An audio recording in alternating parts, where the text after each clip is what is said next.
Hello, my name is Alex Papora, and I'm a curriculum specialist with the National Association of Conservation Districts.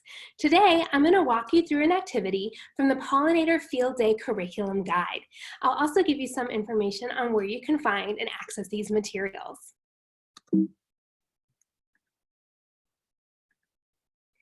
To access a free copy of the Pollinator Field Day Curriculum Guide, you'll want to visit the NACD Conservation Education Hub. There you can download the Pollinator Guide either in color or black and white. We included a black and white copy in case you need to make some extra printouts and don't have a color copy or at hand. So all of those materials are free for you to access and download. Within the guide, you'll find comprehensive plans to host a pollinator field day at your facility. Everything from pre and post day lessons, pollinator field day stations, and tips and tricks. Although today we're going to be demonstrating two different activities which can also be used as standalone activities or in combination with a pollinator field day. There's lots of different ways that you can use these materials. The activity that we're going to talk about today is actually a post lesson. It's a K-2 lesson called Your Friendly Neighborhood Pollinator. We're going to overview the activity, talk about some adaptations, and some of the related lesson plans that you can find within this guide. Before we get started on the lesson, I wanted to point out some of the pre and post evaluation questions that are available to you in the guide. Before starting out on this activity, it's always great to ask these questions of your students or learners. So for example, what do you know about flowers and plants? Or what do you think would happen if we didn't have pollinators? This is a great way to assess what students or learners already know. It's a way to guide your content within this lesson, and it's also a way to give learners an opportunity to explore their own questions. We ask, is there anything you'd like to learn about pollinators? And that opens the door to lots of different investigations. So on to the lesson. Even though this is a K-2 lesson, it can easily be adapted for different grade levels, and it can be presented in a variety of ways.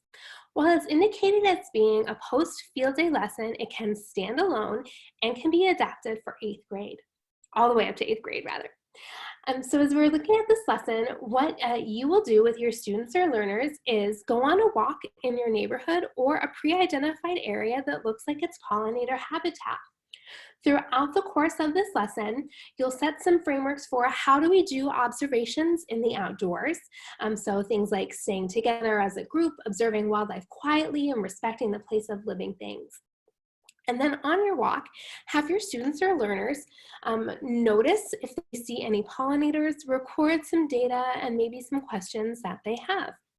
This is a great activity to do in a variety of different settings. You can do it at a facility, students can do it as a self-guided activity, or it's something that you can present as a way for students to engage in some distance learning. So you can present this activity, have students go out on their own time, collect some of this information and data, and then bring it back to you.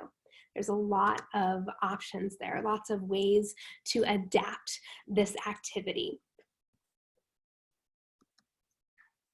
And then for the connections, an activity within the guide that connects really well to this activity is the Pollinator Match activity that's located in the field day stations. Now, while this is essentially a station that can stand alone during the field day, you can also do it on its own. Within this activity, students and learners will have the opportunity to investigate some cards with images of different pollinators, and then investigate some flowers. It's their goal to identify and match the pollinator to the flower that it might be attracted to. On the front of the card, you'll find the pictures, and on the back will be information about the pollinator, and on the flower, there'll be information about the flowers and then the type of pollinators that they tend to attract. So there's a couple different ways you can do this. You can give students the cards and have them do it on their own.